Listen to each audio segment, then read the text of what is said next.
4 June 1924। আজ থেকে ঠিক 100 বছর আগের ঘটনা। সেই সময়ে নোবেল বিজয়ী জার্মান পদার্থবিদ আইনস্টাইন ভুরকুসকে তাকিয়ে রয়েছেন একটি চিঠির দিকে। কী লিখেছেন সেই চিঠিটি, আর কী বা লেখা ছিল সেই চিঠিটি লিখেছিলেন ছোট্ট প্রতিষ্ঠিত ঢাকা বিশ্ববিদ্যালয়ের একজন অধ্যাপক, নাম সত্যেন্দ্রনাথ বসু, যাকে আমরা ছোট্টেন বসু নামে চিনি। আসলে সত্যেন্দ্রনাথ বসু সেই চিঠিতে কী লিখেছিলেন তাই জানার চেষ্টা করব আজকের video. Welcome to this video number 1. Dhaka বিশ্ববিদ্যালয়ের কার্জন হলে একদিন থার্মোবুটি নামক সে একটি কোর্সে লেকচার দিচ্ছিলেন সত্যেন্দ্রনাথ বসু। জার্মান পদার্থবিদ হাইজেনবার্গের অনিশ্চয়তার নীতি পড়াচ্ছিলেন তিনি সেই ক্লাসে, এবং তারই অংশ হিসেবে পরমাণু ইলেকট্রনের উপর রেডিয়েশনের প্রভাব নিয়ে তিনি আলোচনা করছিলেন। তো সেখানে তিনি এক ধরনের বিশ্রী রকমের ভুল করে ফেললেন। ভুলটা ছিল কীরকম? ভুলটা ছিল এইরকম, অর্থাৎ দুইটি কয়েনকে যদি আমরা টস করি তাহলে সেখানে হেড ওঠার সম্ভাবনা ঘটে।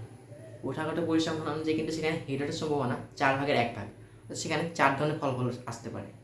অর্থাৎ সেখানে উঠতে পারে হেড হেড, টেল টেল, টেল হেড অথবা হেড হেড। এই 4 ধরনের ফলাফল সেখানে আসতে পারে। কিন্তু তিনি ভুল করে বোর্ডে লিখে ফেললেন যে 3/1 হলো হেড ওঠার সম্ভাবনা। হঠাৎ করেই ছাত্রদের মধ্যে কোনো একজন খুব করে এসে উঠলেন। সত্যেন্দ্রনাথ বসু তখন তার নিজের ভুলতে বুঝতে পারার পর তিনি লজ্জায় ফেটে বলতেন যে কীভাবে তিনি এত বড় ভুল করতে পারেন। এরপর তিনি দেখলেন যে পরীক্ষালব্ধ ফলাফলের সাথে তার 3/1 লেখাটাই মিলছে, কিন্তু 4/1 লেখাটা মিলছে না, অর্থাৎ সেটা ভুল। তখন তিনি কী করলেন? তখন তিনি কার্জন হলে বসে 4 পৃষ্ঠায় একটি গবেষণাপত্র লিখে ফেলেন এবং বিভিন্ন জার্নালটা প্রকাশের জন্য আবেদন করলেও কোনো জার্নাল সেটা প্রকাশ করে না, অর্থাৎ রিজেক্ট করে দেয়।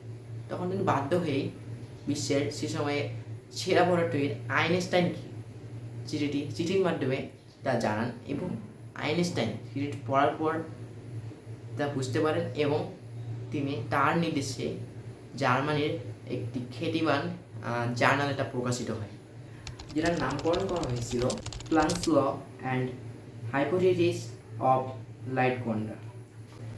তো আজকে আমার এই ভিডিওটা বানানোর উদ্দেশ্য হলো যে সত্যেন্দ্রনাথ বসুর আইনস্টাইনকে পাঠানো সেই চিঠির কথাটা মনে করে দেওয়া। এটা হয়তো অনেকে আমরা ভুলে গিয়েছি, কিন্তু এর পরবর্তীতে আইনস্টাইন কিন্তু সত্যেন্দ্রনাথ বসুর প্রমোশনে অর্থাৎ পদোন্নতির জন্য ঢাকা বিশ্ববিদ্যালয়ে আবেদন করেছিলেন। এবং ভিডিওটা বানানোর উদ্দেশ্য কিন্তু আমার সেই ঘটনাকে মনে করে দেওয়া, অর্থাৎ আজ থেকে প্রায় 100 বছর আগের সেই ঘটনাকে মনে করে দেওয়া।